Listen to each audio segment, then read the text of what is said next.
निधि एक बहुत ही मॉडर्न सोच वाली लड़की थी, जिसकी शादी एक सनातन परिवार में हो जाती है।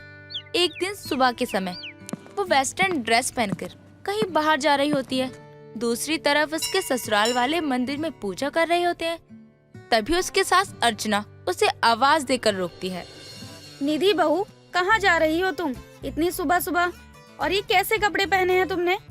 मम्मी जी, भले ही मेरी शादी ऐसे घर में हुई है जो 21वीं सदी के होने के बाद भी पुराने जमाने का जीवन जी रहे हैं, लेकिन मैं आप लोगों की तरह नहीं रह सकती हूँ। बहू, तुम कहना क्या चाहती हो? अगर मैंने तुम्हें ऐसे कपड़े पहनने से रोक दिया तो मैं पुराने जमाने की हो गई। मैं आजकल के जमाने की नहीं हूँ। मम्मी जी, मुझे घुमा फिरा कर बात करने की आदत तो है नहीं। मेरे कहने का मतलब तो यही था। बहू, तुम्हारा ये तरीका बिल्कुल भी सही नहीं है अपनी सास से बात करने का। ये सब तुम्हारे घर के संस्कार होंगे, हमारे घर के नहीं। अगर तुमने आगे से ऐसी बात करी तो अच्छा नहीं होगा। मम्मी जी, मैंने ऐसा कुछ नहीं बोला जिसमें आपको अपनी बेइज्जती महसूस हो। बाकी आप जो सोचना चाहे सोच सकती हैं। मैं चलती हूँ, मुझे देर हो रही है। बहू, पहले तुम ये बताओ कि इतनी जल्दी तुम जा कहाँ रही हो? ऐसा कौन सा काम है जो तुम किसी की भी बात नहीं सुन रही हो? मम्मी जी, मेरा एक दोस्त आज कनाडा जा रहा है, मैं उसी से मिलने के लिए जा रही हूँ। अब तो मैंने आपको बता दिया ना, तो अब मुझे जाने दीजिए। नहीं बहू, पहले तुम अपने ससुराल वालों के साथ मिलकर पूजा करोगी, उसके बाद कहीं जाना होगा तुम्हारा। मम्मी जी, मैंने आपको कितनी बार बोला है कि मुझे ये पूजा पाठ करना बिल्कुल पसंद नहीं है। मुझसे नहीं होता है ये सब। निधि की गुस्से भरी आवाज को सुनकर उसकी जेठानी पायल और उसका पति मोहित आ जाता है और निधि को ऐसे छोटे कपड़ों में देखकर अपना मुंह दूसरी तरफ घुमा लेता है। पायल, तुमने अपनी देवरानी को बताया नहीं कि हमारे यहाँ ऐसे कपड़े नहीं पहनते? बेटा, मैंने भी इससे यही कहा था, तो ये बोल रही है कि हम पुराने जमाने के हैं, हमारी सोच पुरानी है। जहाँ तक मुझे लगता है, अपने से बड़ों की इज्जत करना पुराने जमाने में जीना तो नहीं होता। माँ जी, मोहित जी, आप लोग शांत हो जाइए। मैं निधि को बाद में इस घर के बारे में सब समझा दूंगी। ओह हेलो जेठानी जी, किसी को मुझे सिखाने की जरूरत नहीं है। मुझे अच्छे से पता है कब क्या करना चाहिए। निधि तो अपने ससुराल वालों की कोई बात नहीं सुनती है और उन्हीं कपड़ों में बाहर चली जाती है। ये चीज उसके ससुराल वालों को बिल्कुल भी अच्छी नहीं लगती। तभी मोहित गुस्से में अपने भाई समीर के कमरे में जाता है। भाई देख, इस घर में कभी लव मैरिज नहीं हुई, लेकिन हमने तेरी खुशी के लिए वो भी किया। और तेरी बीवी ऐसे हमारी माँ की बेइज्जती करेगी तो मैं बर्दाश्त नहीं करूंगा।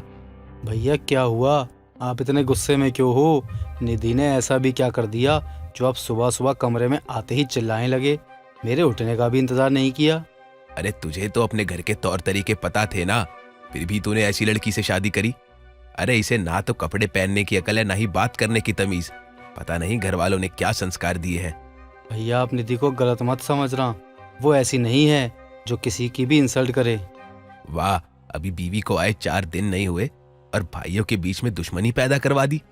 नहीं भैया, मेरा वो मतलब नहीं था। आप मेरी बात तो सुनिए। मुझे कुछ नहीं सुनना, बस तू अपनी पत्नी को अपने हिसाब से घर के तौर तरीके समझा दे, वरना आगे के लिए परेशानी हो सकती है। मोहित इतना कहकर कमरे से बाहर चला जाता है। अब दिन ऐसे ही बीतते हैं, लेकिन निधि अपने ससुराल वालों की कोई बात नहीं सुनती थी, क्योंकि उसकी सोच अपने ससुराल वालों से बिल्कुल अलग थी, जिसके चलते जहां उसके घर में कोई एक दूसरे से गुस्से में बात तक नहीं करता था, अब उस घर में आए दिन कलेश होने लग रहा था, जो कि पायल को बहुत परेशान कर रहा था, क्योंकि वो हमेशा अपने परिवार को जोड़कर रखना चाहती थी।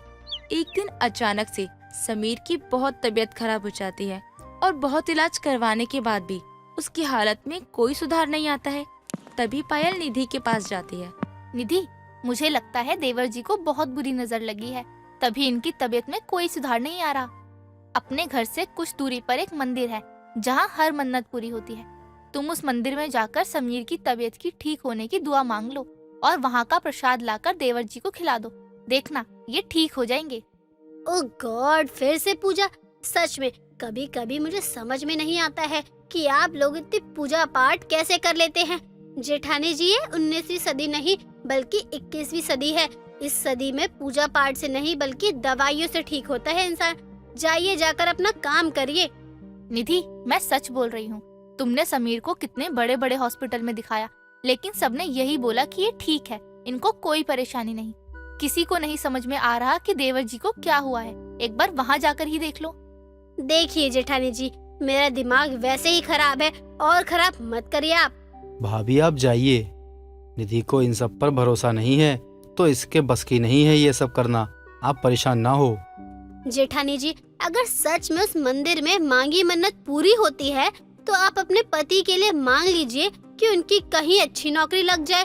बेचारे समीर जी से बड़े हैं लेकिन कमाते इनसे कम ही हैं। समीर जी उनसे छोटे हैं लेकिन उनसे 4 गुना सैलरी ज्यादा है इनकी। निधि चुप हो जाओ, ये क्या बोले जा रही हो? अपना मुंह बंद करो। क्यों, क्या हुआ? मैंने कुछ गलत बोल दिया क्या? मैंने तो वही बोला जो सच है। क्या हुआ बहू, तू रो क्यों रही है? किसी ने कुछ कहा है क्या तुझे? नहीं माँ जी, किसी ने कुछ नहीं बोला। मुझे बहलाने की कोशिश मत कर, मुझे सच सच बता, तुझे निधि बहू ने ही कुछ कहा है ना? जी माँ जी, उन्होंने बोला कि मेरे पति की सैलरी कम है देवर जी से, मुझे उनकी सैलरी के लिए भगवान से प्रार्थना करनी चाहिए। तूने उसे कोई जवाब क्यों नहीं दिया? जाने दीजिए माँ जी, वैसे भी आए दिन इस घर में बहस होती है। मैं नहीं चाहती कि दोबारा कोई बहस हो। मैं तो बस ये चाहती हूँ कि देवर जी की तबीयत जल्दी ठीक हो जाए। इसके लिए मैं कल जल्दी उठकर देवर जी के लिए प्रार्थना करने के लिए मंदिर जाऊंगी। तू भी उसके पति के लिए सोच रही है। जो काम उसे करना चाहिए वो काम तू कर रही है। कोई बात नहीं माँ जी, वो भी तो हमारे परिवार का हिस्सा है और मैं ये सब सिर्फ घर की शांति के लिए कर रही हूँ। क्योंकि अगर देवर जी बीमार रहेंगे तो मोहित जी, आप सभी लोग कितने परेशान हैं। वो ठीक हो जाएंगे तो आप लोग भी खुश हो जाएंगे। हाँ, ये बात तो तूने सही बोली बेटी। उसकी तबीयत को लेकर हम सब सच में बहुत परेशान हैं। इसीलिए सोच रही हूँ कि मैं भी तेरे साथ ही दर्शन करने जाऊँ। आपने बहुत अच्छा सोचा है माँ जी। मैं सोच ही रही थी कि इतनी दूर अकेले कैसे जाऊंगी।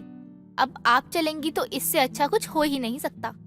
अगले दिन पायल और अर्चना मंदिर के लिए निकल जाते हैं। वहाँ पहुंचकर रचना अपने देवर के नाम का मन्नत का धागा बांधती है और उसके लिए प्रार्थना करके घर वापस आ जाती है और मंदिर से लाए हुए प्रसाद को वो खाने में मिलाकर अपने देवर को खिला देती है। दिन बीतते हैं और बीतते दिनों के साथ उसकी तबीयत बिल्कुल ठीक हो जाती है। लेकिन जब वो अपने ऑफिस जाता है तो ज्यादा ऑफ लेने की वजह से उसे नौकरी से निकाल दिया जाता है। वहीं दूसरी तरफ मोहित की जॉब प्राइवेट से गवर्नमेंट हो जाती है और उसकी सैलरी भी 4 गुना हो जाती है। वो घर पहुंचकर सबको ये खुशखबरी सुनाता है। बेटा, मुझे पहले ही पता था कि हमारे साथ भगवान है। हमारे साथ कुछ भी गलत नहीं हो सकता क्योंकि हमने कभी किसी के साथ गलत नहीं किया। हम आप सच कह रही हैं। अब हमें किसी चीज की टेंशन लेने की जरूरत नहीं है। समीर की तबीयत ठीक है। हाँ बेटा, अब वो ठीक है। बहू मंदिर जाकर उसके लिए मन्नत मांग कर आई थी और जो प्रसाद लेकर आई थी उसे खाने में मिलाकर उसे खिला भी दिया था, जिससे उसकी हालत में काफी सुधार हुआ। चलिए चलिए उसे ये खुशखबरी सुनाते हैं। समीर जी को नौकरी से निकाल दिया, इसीलिए आप लोग हमें जलाने आए हो? अगर ऐसा होता तो तुम्हारे पति के लिए पूजा करने के लिए कभी नहीं जाती बड़ी बहू। उसी की वजह से आज तुम्हारा पति ठीक है। भगवान से बढ़कर कोई नहीं है बहू। सच्चे दिल से याद करो तो देखना वो हमेशा तुम्हारा साथ देंगे। अपनी ससुराल वालों की बात मानकर वो भी उसी मंदिर में दर्शन के लिए जाती है और अपने पति की नौकरी की दुआ मांगती है। कुछ दिनों बाद समीर की पहले से भी अच्छी जगह नौकरी लग जाती है और उस दिन के बाद से ही निधि को भी भगवान पर भरोसा हो जाता है और वो अपने ससुराल वालों के साथ प्यार से रहने लगती है। राजेंद्र के 2 बच्चे थे, उमेश नाम का लड़का, रोशी नाम की लड़की। अपनी पत्नी के देहांत के बाद राजेंद्र ने दोबारा शादी नहीं की। उसने अपने दोनों बच्चों की परवरिश अकेले ही की थी और समय के साथ उसने अपने दोनों बच्चों की शादी करके अपनी सभी जिम्मेदारियों से आजादी भी पाली थी। एक दिन वो अपने कमरे में अकेला बैठा पेपर पढ़ रहा था और उसे भूख लगती है। वो रसोई में खाना लेने के लिए जाता है जहाँ खाने को कुछ नहीं था। तभी वो अपने आप से कहता है, बहू ने आज सुबह की चाय भी नहीं दी और अब रसोई में कुछ खाने को भी नहीं है। मैं क्या करूं? मेरे हाथ में चोट लगी है, वरना मैं खुद ही कुछ खाने के लिए बना लेता। भूख के मारे मेरी जान निकल रही है, कुछ तो करना पड़ेगा। राजेंद्र इतना कहकर मैगी निकालने के लिए एक हाथ से रसोई की अलमारी खोलता है और उसमें रखे सारे कांच के बर्तन जमीन पर गिरकर टूट जाते हैं। तभी वहाँ उसकी बहू काजल आ जाती है और टूटे हुए बर्तनों को देखकर गुस्से में कहती है, ससुर जी, आपने ये क्या किया? मेरे कांच के इतने महंगे बर्तन तोड़ दिए। आपको इतनी भी अकल नहीं है कि अलमारी का डोर आराम से खोलें?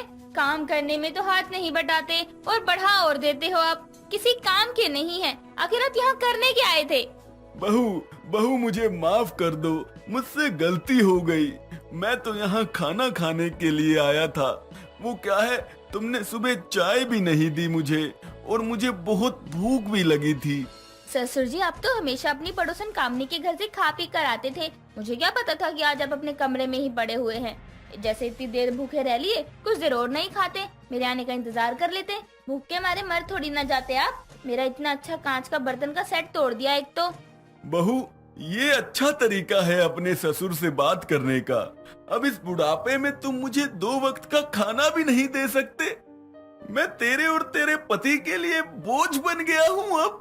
बोझ तो है ही आप। पूरे दिन बस आपके आसपास रहने के लिए एक नौकरानी चाहिए। कभी ये दे दो, कभी वो दे दो। आपको हमेशा से कोई ना कोई काम लगा ही रहता है। इसी चक्कर में यहाँ कोई नौकरानी भी नहीं टिकती और सारा काम मुझे ही करना पड़ता है। अब जाइए अपने कमरे में, जब खाना बन जाएगा तब बुला लूंगी। तब तक आपका फैलाया हुआ यह रायता मुझे समेटने दीजिए। बहू, भूख नहीं है मुझे, मेरा पेट भर गया है। तुझे मेरे लिए परेशान होने की जरूरत नहीं। तू अपना और अपने पति का खाना बना ले जो बनाना। राजेंद्र इतना कहकर अपने कमरे में चला जाता है। राजेंद्र और काजल की सारी बातें उसकी पड़ोसन कामनी सुन रही थी, जिसे सुनकर उसे बहुत बुरा लगता है और वो दरवाजे से ही अपने घर वापस लौट आती है और अपने कमरे की खिड़की खोलकर अपने सामने वाली खिड़की की तरफ, जो कि राजेंद्र के कमरे की होती है, आवाज लगाती है। राजेंद्र जी, कहाँ है आप? अपने कमरे की खिड़की खोलिए। मुझे पता है आप कमरे में ही हैं। मैंने आपकी और आपके बहू की सारी बातें सुन ली है। मुझे पता है आप बहुत दुखी है, लेकिन एक बार खिड़की तो खोलिए। जी कामनी जी, कहिए क्या कहना है आपको? जल्दी बताइए, मेरा मूड ठीक नहीं है। मूड ठीक भी कैसे होगा? जिस बच्चे के लिए आपने अपना पूरा जीवन खर्च कर दिया, आज उन्हीं बच्चों को आपकी सेवा करने में तकलीफ हो रही है। मैंने तो सोचा था कि इस मामले में मेरी ही किस्मत खराब है, मेरे बच्चे नालायक निकले, लेकिन यहाँ तो आपका भी वही हाल है। कामनी जी, जो किस्मत में लिखा होता है उसे कोई नहीं मिटा सकता। वरना आज अगर मेरी बीवी जिंदा होती तो मुझे किसी के कोई सहारे की जरूरत ही नहीं होती। वो हमेशा मेरे साथ रहती। और रही बात बच्चों के नालायक होने की, तो मेरी बेटी बिल्कुल नालायक नहीं है। अगर उसे आज सच्चाई पता चल जाए तो वो मुझे यहाँ से लेकर चली जाएगी। अगर ऐसी बात है तो फिर आप यहाँ क्यों रह रहे हैं? अपनी बेटी के पास जाइए। कामनी जी, बाप बेटी के घर का पानी तक नहीं पीता और आप मुझे उसके साथ जाकर रहने के लिए कह रही हैं। जिसे सेवा करनी चाहिए वो तो अपना फर्ज भूल गया। चाहे कुछ भी हो, मैं अपनी बेटी का सहारा नहीं ले सकता। आप ये सब छोड़िए, जल्दी से मेरे घर आइए। मैंने आज सारा खाना आपकी पसंद का बनाया है, दोनों साथ में खाते हैं। मैं इसीलिए आई थी, लेकिन आपकी बहू की बात सुनकर दरवाजे से ही लौट गई। जल्दी से आइए, वरना मुझे बुरा लगेगा। कामनी की बात को सुनकर राजेंद्र हंसने लगता है और चुपके से अपने कमरे से निकलकर कामनी के घर चला जाता है। लेकिन फिर भी छत पर खड़ी उसकी बहू उसे देख लेती है और उसके पति उमेश के आते ही उसके कान भर देती है। वहीं दूसरी तरफ इस बात से अनजान राजेंद्र और कामनी आराम से बैठे एक दूसरे से बातें करते हुए खाना खा रहे होते हैं। तभी उमेश गुस्से में कामनी के घर जाता है और कहता है, आंटी जी, कान भर भर के आपने अपने बच्चों को अपने आप से दूर तो कर दिया। अब क्या हम बाप बेटे को दूर करना चाहती हो? आप हमारा घर तोड़ना चाहती हो क्या? नहीं बेटा, ऐसा कुछ भी नहीं है। वो बस राजेंद्र जी को भूख लगी थी और मैंने सब खाना उन्हीं के पसंद का बनाया था, इसीलिए हम साथ खाने लगे। आंटी जी, अपने पिताजी का ध्यान रखने के लिए मैं और मेरी पत्नी अभी जिंदा है। आपको ध्यान रखने की कोई जरूरत नहीं है। और पिताजी, आपके लिए कोई स्पेशल कार्ड छपाऊं कि घर चलिए, या फिर खुद चलेंगे आप? अपने बेटे की बात को सुनकर राजेंद्र चुपचाप वहाँ से चला जाता है। जिसके बाद कामनी राजेंद्र और उसके परिवार वालों से कोई मतलब नहीं रखती। और राजेंद्र एक बार फिर अकेला हो जाता है। उसके बेटी बहू अपनी लाइफ में मस्त रहते हैं। कभी राजेंद्र के पास बैठकर उसका हाल चाल भी नहीं पूछते। एक दिन देर रात दोनों पार्टी से घर आते हैं और अपने कमरे में जाने लगते हैं। तभी राजेंद्र अपने बेटे को रोकते हुए कहता है, बेटा, मेरा चश्मा खराब हो गया है, मुझे इसमें कुछ दिखाई भी नहीं देता। मुझे कुछ पैसे दे दे बेटा, ताकि मैं एक नया चश्मा ले सकूं। पिताजी आप कैसी बात कर रहे हैं? ये कोई टाइम है पैसे मांगने का? और वैसे भी इन फालतू चीजों के लिए पैसे वैसे नहीं है मेरे पास। अगले महीने पैसे आएंगे तब देखेंगे। चले बेबी। उमेश इतना कहकर अपनी वाइफ का हाथ पकड़कर कमरे में चला जाता है। उसकी बातें राजेंद्र को बहुत दुख देती है। समय बीतता है। तभी एक दिन उसकी बेटी राशि अपने पति के साथ उससे मिलने आती है, जहां वो राजेंद्र का बिखरा हुआ कमरा और उसे बेड पर अधमरे हालत में देखकर दंग रह जाती है और कहती है, पिताजी, आपने अपना ये क्या हाल बना रखा है? आपके बहू बेटे होने के बाद भी आपका हाल लावारिसों की तरह किसने कर रखा है? क्या भैया को ये सब पता है? बेटी, जिसका कोई देखभाल करने वाला नहीं होता वो लवारिस ही होता है। अच्छा तू मेरी छोड़, तू बता, तू खुश तो है ना बेटी? मैं ठीक हूँ पिताजी, लेकिन आप ठीक नहीं हैं और जब तक मैं जिंदा हूँ आपको चिंता करने की कोई जरूरत नहीं है। पहले आप मेरे साथ डॉक्टर के पास चलिए। राशि इतना कहकर अपने पिता को डॉक्टर के पास लेकर जाती है और उससे दवा पानी दिलवाकर उसे घर ले आती है। उसका हाथ अपने सर पर रखकर उससे सच्चाई जानने की कोशिश करती है, जिस पर राजेंद्र उसे कामनी के इंसल्ट से लेकर अपने साथ हो रहे गलत व्यवहार के बारे में सब बताता है, जिसे सुनने के बाद वो राजेंद्र को अपने साथ ले जाने की जिद करती है, जिस पर वो कहता है, बेटी, मुझे समाज की नजरों में गिरना नहीं है।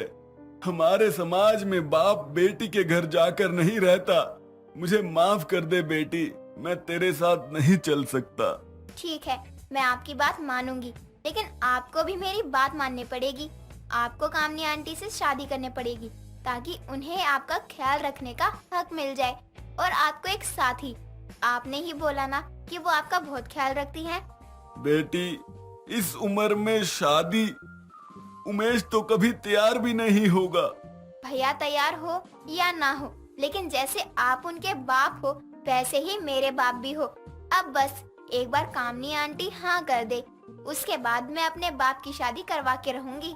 राशि बड़े ही आस के साथ कामनी के घर जाती है और अपने बाप की शादी का प्रस्ताव उसके सामने रखती है। बहुत सोचने समझने के बाद कामनी भी शादी के लिए हाँ कर देती है, जिसके बाद राशि अपने बाप की शादी करवा देती है और उसके जीवन के खालीपन को भर देती है। दोस्तों, आपको क्या लगता है, राशि का अपने पिता की दूसरी शादी करवाना ठीक था? हमें कमेंट करके जरूर बताएं। संजना का कॉलेज में पहला दिन था। संजना हरे रंग का सूट पहनकर थोड़ी डरी सहमी हुई अपनी क्लास की तरफ जा रही थी। तभी सामने से एक ललित नाम का लड़का आता है और गलती से संजना से टकरा जाता है। संजना के हाथ से सारी किताबें गिर जाती हैं। संजना अपनी किताबें उठाने लगती है और ललित उसकी मदद करते हुए बोलता है, ओ सॉरी, मुझे ये हरा तोता दिखाई नहीं दिया और मैं टकरा गया। मैं तुम्हें तोता दिखाई दे रही हूँ? अरे अपनी आँखों का इलाज करवाओ, इंसान को देखा नहीं जा रहा है आपसे। कॉलेज के पहले ही दिन तुम जैसा लंगूर मिल गया, पता नहीं कैसा जाएगा पूरा दिन। अब मेरे ख्याल से तोते से तो ठीक ही होगा लंगूर, कम से कम पिंजरे में तो नहीं रहता। तुम कॉलेज में लोगों से बहस करने आए हो या फिर पढ़ाई करने? संजना इतना बोलकर क्लास में चली जाती है। जिस तरह संजना का पहला दिन होता है, इत्तेफाक से ललित के कॉलेज का भी पहला दिन होता है। ललित भी संजना के पीछे क्लास में जाता है और संजना के साथ बैठ जाता है। दोनों एक साथ बैठे थे तो थोड़ी बहुत बातें भी होने लगी थी और एक ही दिन में दोनों काफी अच्छे दोस्त बन जाते हैं। क्लास खत्म होने के बाद संजना बस स्टैंड पर बस का इंतजार कर रही होती है। तभी ललित अपनी बाइक लेकर आता है और संजना से बोलता है, ओ मैडम, यहाँ आपके कॉलेज में नया नया बना दोस्त बाइक लेकर आया है और आप हैं कि बस का इंतजार कर रही हैं। चलो मैं आपको घर छोड़ देता हूँ। ना बाबा ना, अरे तुम तो मुझे सुबह सुबह तोता बोल रहे थे, तो क्या पता अगर मैं तुम्हारे साथ गई तो तुम मुझे एक पिंजरे में ही बंद कर दो। मुझे नहीं जाना तुम्हारे साथ, मैं बस से ही चली जाऊंगी। अरे यार बस भी करो, कब तक सुबह की बात लेकर बैठी रहोगी? तुम खुद आ रही हो या मैं गोद में उठाकर लेकर जाऊं? सोच लो, मैं जो बोलता हूँ वो करता भी हूँ। अरे नहीं ललित, मैं बस से चली जाऊंगी। वैसे भी मुझे बस से जाना ही अच्छा लगता है। अच्छा तो तुम ऐसे नहीं मानने वाली, रुको अब मैं तुम्हें दिखाता हूँ। ललित इतना बोलकर संजना को अपनी गोद में उठाकर लाता है और अपनी बाइक पर बैठा देता है। संजना और ललित बहुत ही कम समय में एक दूसरे के बहुत अच्छे दोस्त बन चुके थे। ऐसे ही एक दिन संजना ललित के लिए मैगी बनाकर लाती है और ललित को देती है। जैसे ही ललित संजना के हाथों की बनी मैगी खाता है, ललित संजना का हाथ पकड़ लेता है और संजना से बोलता है, संजना, मैं तुमसे कई दिनों से एक बात कहना चाहता हूँ। वो क्या है ना, मैं तुमसे बहुत प्यार करता हूँ। क्या सच में? प्यार तो मैं भी तुमसे करती हूँ, लेकिन मुझे लगा हम दोस्त हैं बस। हाँ, लेकिन मुझे पता ही नहीं चला कि मैं तुमसे कब प्यार करने लगा। अब तक इसलिए चुप था क्योंकि मुझे ये लग रहा था कि मेरे कुछ बोलने से हमारी दोस्ती पर असर न पड़े। हाँ, बस हमारी दोस्ती ना टूटे, इसलिए मैंने ही कुछ भी नहीं कहा। लेकिन आज तुमने अपने प्यार का इकरार किया ललित। सच में मैं भी तुमसे बहुत प्यार करती हूँ। संजना और ललित एक दूसरे से काफी ज्यादा प्यार करने लगते हैं। ललित तो बहुत हंसमुख स्वभाव का लड़का था। वो कॉलेज में हर किसी लड़की से हंस बोलकर बातें किया करता था, लेकिन संजना सिवाय ललित के किसी से भी बात नहीं करती थी। दोनों के प्यार को धीरे धीरे काफी समय होता गया। ऐसे ही एक दिन ललित अपनी दोस्त पायल से बात कर रहा था। पायल बातों ही बातों में ललित के कंधे पर हाथ रख देती है और तभी ये सब संजना देख लेती है। संजना सामने से बहुत गुस्से में आती है और पायल को एक जोरदार थप्पड़ लगाते हुए बोलती है, संजना, तुमने पायल को थप्पड़ कैसे मारा? शुक्र मनाओ कि बस थप्पड़ ही मारा है। अरे जिसे मैं प्यार करती हूँ उसके कंधे पर हाथ रखने वाली ये कौन होती है? दोस्त है तो दोस्त की तरह रहे ना, गर्लफ्रेंड बनने की कोशिश ना करे। ललित, ये तुम्हारी गर्लफ्रेंड है जिसकी तुम इतनी ज्यादा तारीफ कर रहे थे। अरे ये पागल है, पागल। चुप हो जाओ तुम, तुम्हारे लिए ही अच्छा होगा, वरना अभी तो बस थप्पड़ ही पड़ा है। ज्यादा फालतू बोला ना तो घर जाने लायक नहीं छोड़ूंगी तुम्हें। चलो ललित। संजना का गुस्सा देखकर ललित कुछ नहीं बोलता और चुपचाप उसके साथ चले जाता है। ऐसे ही ललित से जो लड़की बात करती या ललित जिस लड़की से बात करता, संजना उसे धमकी देने लग जाती और इसी वजह से अब ज्यादा कोई ललित से बात तक नहीं करता था। कुछ दिनों बाद ललित अपनी बहन माधुरी को बाइक पर बैठाकर कॉलेज लाया होता है। संजना ललित को लड़की के साथ देखकर गुस्से में आ जाती है और माधुरी के सर पर कांच की बोतल से वार कर देती है। ये देख ललित गुस्से में संजना से बोलता है, संजना, प्यार में पागल होने की भी कोई हद होती है और तुम्हारी वजह से मैं किसी लड़की से बात नहीं कर सकता। अरे मेरी बहन भी इसी कॉलेज में है, तुमने मुझे उसके साथ देखकर ऐसा कर दिया। ललित मेरी बात सुनो, मुझे लगा ये लड़की तुम मुझसे छीन लेगी, तो बस इसलिए गुस्सा आ गया थोड़ा। अरे मैं कोई सामान हूँ क्या जो कोई ले लेगा?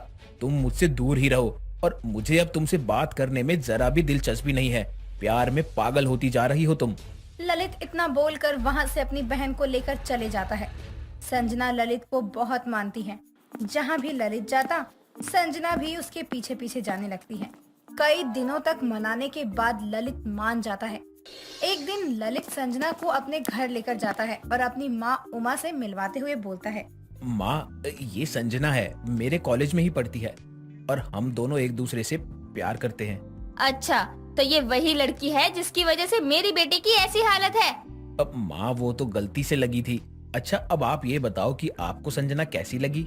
अरे तू इससे प्यार करता है? इससे अच्छी तो पड़ोस वाली की बेटी है। इसमें कुछ खास भी नहीं, रंग देख कितना काला है इसका। नहीं नहीं, ये मुझे बिल्कुल पसंद नहीं है तेरे लिए। माँ, अभी आप संजना से अच्छे से मिले ही कहाँ हो? एक बार ही मिलने पर ऐसे तो मत बोलो प्लीज। अरे नहीं नहीं, मुझे मिलना ही नहीं है इस पागल लड़की से। अरे अभी तो ये पागल हमारे घर में आई भी नहीं है, तब मेरी बेटी का ये हाल कर दिया। कल को जब ये घर में आ जाएगी तो पता नहीं क्या करेगी। उमा संजना को पहली मुलाकात में ही शादी के लिए मना कर देती है, जो कि संजना को बहुत ज्यादा बुरा लगता है। संजना वहाँ से चली जाती है। उसी शाम जब ललित और माधुरी घर पर नहीं होते हैं, तो संजना चुपके से उमा के घर आती है। शाम के समय अचानक संजना को अपने घर में देखकर उमा बोलती है, तुम यहाँ इस समय मेरे घर में क्या कर रही हो? मैंने बोल दिया ना मेरे बेटे की शादी तुम्हारे साथ नहीं हो सकती, तब यहाँ क्या करने आई हो? आंटी जी, आपके बोल देने से ही तो सब कुछ ठीक थोड़ी हो जाएगा। माँ हूँ मैं ललित की, जो मैं बोलूंगी वो हंसते हंसते मानेगा। तू कौन है बोलने वाली? अच्छा, आप माँ हैं और आप अपनी माँ का प्यार दिखा रही हैं, तो अब आप मेरे प्यार को भी तो देखो। संजना उमा के सर पे जोर से वास मार देती है। उमा के सर से खून आने लगता है। घायल हालत में उमा संजना से बोलती है, तू पागल हो गई है क्या? अगर मेरे बेटे को पता चला कि तुमने मेरे साथ ये किया है तो वो तुम्हारी शक्ल तक देखना पसंद नहीं करेगा। आप बहुत बोल रही थी कि मेरा रंग काला है, मुझसे अच्छी तो पड़ोस की बेटी है। अब बोलो, क्या बोल रही थी आप? अब क्यों आंसू निकल रहे हैं आपके? दर्द हो रहा है क्या? संजना उमा को और परेशान कर रही होती है। तभी वहाँ ललित और माधुरी आ जाते हैं। ये सब देख माधुरी बोलती है, भैया देख लो ना अपनी पागल प्यार करने वाली को। पहले मुझे नुकसान पहुंचाया और अब माँ को। संजना, तुम सच में पागल हो। तुम्हारे प्यार की कोई हद नहीं है। अरे तुम किसी को भी नुकसान पहुंचा रही हो, जो मन में आ रहा है वो कर रही हो। संजना ललित के आगे बहुत रोती है, लेकिन अब ललित नहीं मानता और संजना के बारे में उसकी माँ को बता देता है, जिसके बाद संजना के पागलपन की दवाई चलने लग जाती है। दोस्तों, अगर आपको ये कहानी पसंद आई तो इसे लाइक करें, शेयर करें और कमेंट करके बताएं कि कहानी में आपको सबसे अच्छा क्या लगा।